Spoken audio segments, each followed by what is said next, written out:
अस्सलाम वालेकुम दोस्तों। अभी हम 10वीं जमात का जो एग्ज़ाम आ रहा है उसके हिसाब से तैयारी करेंगे। और आपको मालूम है कि पहला पेपर जो है उर्दू का है। और उर्दू का पेपर कैसे लिखा जाएगा या कैसा लिखना चाहिए, इस बारे में कुछ मुख्तसर में हम बात करेंगे आपसे। देखो, मैंने 2024 का जो है सवालिया पर्चा हल किया है उर्दू का। और आप जानते हैं कि उर्दू का जो पेपर है वो 80 मार्क्स का होता है। 80 मार्क्स के इस पेपर में 5 हिस्से होते हैं। हिस्सा एक जो होता है नस्र पर मबनी होता है, जिसमें जो असबाक आपकी किताब में दिए गए हैं दरसी किताब में, उस पर मुश्तमिल ही होता है। तो उसके अलावा में भी एक दो चीज़ें जो है गैर दरसी भी होती है, उसको भी इसमें शामिल किया जाता है। लेकिन इसकी खास बात ये होती है कि इसमें आपको सवालों के जवाब देना बहुत आसान होता है। अगर हिस्सा एक नस्र की बात करें हम, तो ये होता है 18 मार्क्स के लिए। और 18 मार्क्स के लिए जो सवालात होते हैं, देखिए यहाँ पर पिछले साल का पर्चा मैंने हल किया है। तो इसमें सवालात को कैसे हल करना है ये आपको यहाँ पर समझ में आएगा। इसको इसको देखिए। यहाँ पर मैंने जो शबकी खाका है उसको किस तरह से हल किया है, साफ सुथरे अंदाज में लिखना है। हिस्सा एक नस्र, इस तरह से आपने यहाँ जो मैंने यहाँ लिखा है ऊपर की तरफ में, आपने ऐसे ही लिखना है। फिर सवाल नंबर 1 लिखने के बाद अलिफ, और अलिफ में पहला इस तरह वाज़े तौर पर आपने लिखना है। और जब आपका एक सवाल मुकम्मल हो जाए तो आपने ये जो लकीर मैंने यहाँ खींचा है, इस तरह से आपने लाइन यहाँ पर खींच देना है, ताकि वाज़ेह हो जाए कि एक जवाब मुकम्मल हो गया है और दूसरा जवाब शुरू हो रहा है। जब दूसरा जवाब आप करेंगे तो उसको भी साफ सुथरे अंदाज में लिखें। जहां गलती हो जाए ना, तो वहां आप उसको कट मारने की बजाय उसको कॉस में बंद कर दीजिए। क्योंकि गलती पर आप कट मारेंगे तो ये होगा कि जो एग्जामिनर है उसकी नज़र पहले उस पर जाएगी जो कट किया हुआ इस पर, और उससे पेपर सही नहीं दिखेगा।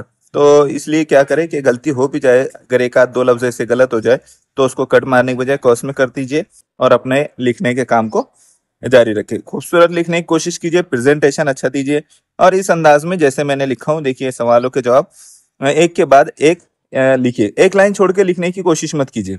जब आप जवाब लिख रहे हैं, देखिए यहाँ पर मैंने जो लिखा है एक लाइन छोड़कर नहीं लिखा है, उसको आप वैसे ही रखें, एक लाइन छोड़ के ना लिखें। और इस बात का ख्याल रखें कि वो शॉर्ट में रहे, बहुत बड़े बड़े जवाब लिखने की भी जरूरत नहीं है। इस बात को अपने जहन में रखना है। अभी देखिए, इसके बाद मैंने सवाल नंबर 1 का बे लिखना था, और बे में 1 और 2 के जवाब मैंने लिखना थे, तो मैंने इस तरह से उसको लिखा है। शबकी खां का भी लिखा है। उसके बाद जो लाइन मैंने वहां पर लिखा हूँ, उसके बाद जो है दूसरे जवाब भी वाज़े तौर पर लिखे हैं। देखिए, ये सवाल नंबर 1 का जो बे चल रहा है, इसका जवाब यहाँ मुकम्मल नहीं हुआ है, यानी उसके 3 सवाल के जवाब लिखना थे। अगले पेज पर जा रहा है, तो मैंने वाज़े तौर पर लिखा है सवाल नंबर 1 बे और जवाब 3, इस तरह से। तो आगे जब आप कंटिन्यू करते हैं पेपर को, तो इंस्ट्रक्शन ये जो सवाल नंबर है ये वाज़े तौर पर दिखना चाहिए कि किसका जवाब आप लिख रहे हैं। ठीक है। फिर सवाल नंबर 1 का जीम मैंने उसके आगे कंटिन्यू किया है। किस तरह से मैंने ये बनाया है इसको देखिए। शबकी खां का ऐसे ही रखना है। जो जवाब आप लिख रहे हैं वो दिखना चाहिए। ठीक है। देखिए, अब यहाँ पर हिस्सा 2 शुरू हुआ है। हिस्सा 2 शुरू हुआ है, तो हिस्सा 2 शुरू हुआ तो जो हिस्सा जब दूसरा शुरू होगा, तो यहाँ चाहे 3 लाइन आए पहले सवाल के खत्म होने पर, एक पेज पर आपके 3 लाइन आए, 5 लाइन आए, या पूरा पेज हो जाए, नए पेज से हिस्सा 2 आपने शुरू करना है। अब यहाँ से देखिए, नए पेज पर मैंने हिस्सा 2 शुरू किया है। ऊपर मैंने लिखा है, आपने उसको अंडरलाइन भी करना है बाकायदा। हिस्सा 2 नज्म, फिर सवाल नंबर 2 का अलीफ, 1 का जवाब। इस तरह से वाज़े तौर पर ये मैंने देखो जो नज्म पर मबनी है वो लिखा है। नज्म पर मबनी जो सवाल होते हैं वो 16 मार्क्स के लिए होते हैं। कितने मार्क्स के लिए होते हैं? 16 मार्क्स के लिए होते हैं।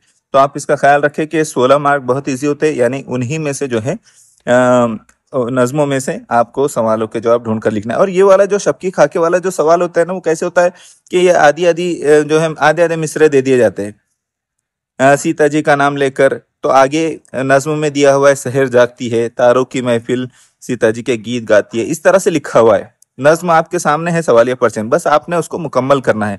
और आप में से हर तालिब इल्म ये कर सकता है, तो इसका ख्याल रखें। देखिए, यहाँ पर नज्म की शायरा का नाम मैंने बराबर लिखा है। नज्म सवाल का जवाब देते हुए नज्म की शायरा का नाम भी मैंने वाज़ेह कर दिया है। और इस तरह जवाब को यहाँ पर लिखा है। हर सवाल के बाद एक लाइन मैंने यहाँ पर लिखा हूँ।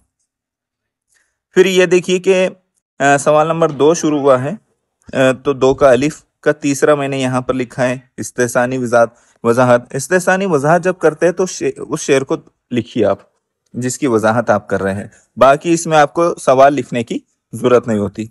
फिर ये सवाल नंबर 2 का बे, इस तरह से आपने वाज़े तौर पर फर्क के साथ जो है ये लिखते जाना है। ठीक है, इसके बाद देखिए सवाल नंबर 2 का बे इसी तरह कंटिन्यू मैंने किया है। ये सवाल नंबर 2 मुकम्मल हो गया। यहाँ पर किस तरह से खूबसूरत अंदाज में लिखना है ये यहाँ पर मैंने आपको बताने की कोशिश किया हूँ, ताकि आप अच्छा से अच्छा खूबसूरत से खूबसूरत पेपर लिखे, साफ अंदाज में लिखे। यहाँ सवाल नंबर 2 खत्म हो गया, सिर्फ 4 लाइन यहाँ आई है, लेकिन मैंने पूरा पेज छोड़ दिया है। क्यों? क्योंकि अब नया सवाल जो आएगा हिस्सा 3 का, वो नए पेज से शुरू करना है। हिस्सा 3 इजाफी मुताले वाला सवाल होता है, और इसमें आपने क्या करना है, ये 6 मार्क्स के लिए होता है। कितने? 6 मार्क्स के लिए होता है, और ये फिक्स है। जो आपको जो दरसी किताब है उसमें किस्सा सोते जागते का एक सबक ड्रामा दिया हुआ है अबुल हसन वाला, तो उसमें से ही ये सवाल होते हैं 6 मार्क्स का पूरा। यानी आपके लिए बहुत आसानी है कि उसको अच्छी तरह से पढ़ ले तो 6 में से 6 मार्क्स आप ला सकते हैं।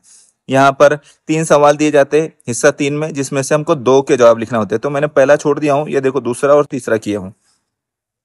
तो इस तरह आप कर सकते हैं। ठीक है, किस्सा सोते जागते का आपने अच्छी तरह से स्टडी कर लेना है। हिस्सा जो 4 होता है ना, वो कवायद पर मुश्तमिल होता है। ये कितने मार्क्स के लिए होता है?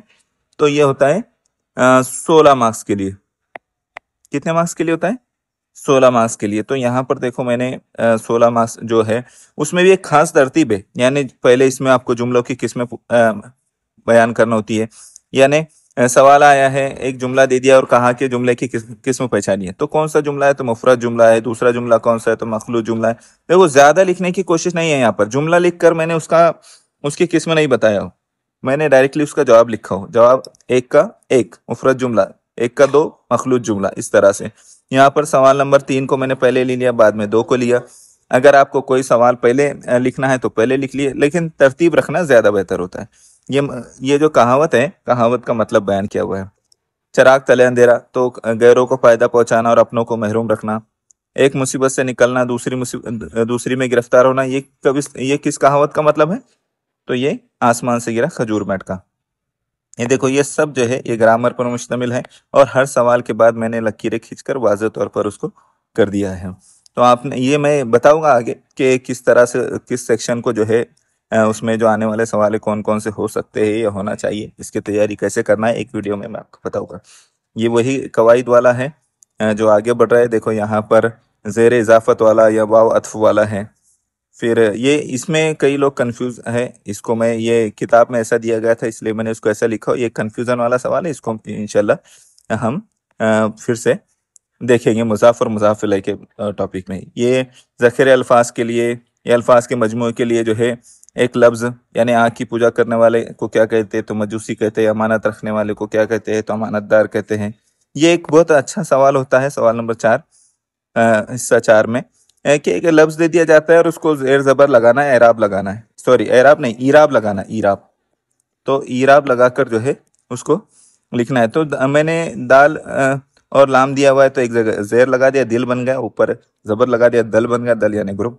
इस तरह से ये फिर साहब के ला के, ये बहुत आसान होता है। ठीक है, लेकिन आपने उसको कम लिखना होता है। इसमें आपने खूबसूरत तरीके से लिखना है बहुत। अगर आप उसको कोशिश करेंगे लिखने की, तो ये सवाल नंबर 4 जो है बहुत आसानी के साथ 15 मिनट में हो जाएगा। हिस्सा 5 देखिए। हिस्सा 5 जो है वो तहरीरी और इत्तलाकी सरगर्मियों पर मुश्तमिल होता है। यहाँ पर हिस्सा 5 देखिए, ये है 24 मार्क्स के लिए। कितने? 24 मार्क्स के लिए, जिसमें एक रस्मी खत होता है। सवाल नंबर 1 में रस्मी या गैर रस्मी खत में से कोई एक लिखना होता है। तो मैंने यहाँ पर रस्मी खत लिखा हूँ। ठीक है, ये रस्मी खत है इस तरह से आपके सामने, और किस तरह उसको लिखना है इसका तरीका भी आप इस पर से समझिए। बस इसी तरीके के साथ साथ जो है इसको करने की कोशिश कीजिए। ठीक है, बहुत आसान तरीके से लिखा हूँ और खूबसूरत लिखना है। हाशिया वगैरह कैसे बनाना है ये सब यहाँ बताया है। हिस्सा 5 का जो बे होता है उसमें पहले का जवाब मैंने लिखा हूँ, ये है खबर। क्या है? खबर है। खबर पर जो है दिया, वहाँ पॉइंट्स दिए जाते हैं सवालिया पर्चे में, उन्हीं पॉइंट्स की मदद से आपने ये करना होता है। जश्न यौम आज़ादी के मौके पर शानदार तकरीब, एक हेडिंग हमने लगाई है। फिर ये जो पॉइंट्स दिए हैं आपने ऐसे ही देना है, और कोशिश करना है कि खबर 2-3 पैराग्राफ पर मुश्तमिल हो। और उसका इख्तिताम वैसे ही हो जैसे किसी बात को बाकायदा खत्म किया जा रहा हो, वाज़ेह होना चाहिए इससे। आखिर में मायून सदर मुदर्रिस ने सदर जलसा असातिज़ा और तमाम तलबा का शुक्रिया अदा किया और 11 बजे शानदार तकरीब इख्तिताम पजीर हुई।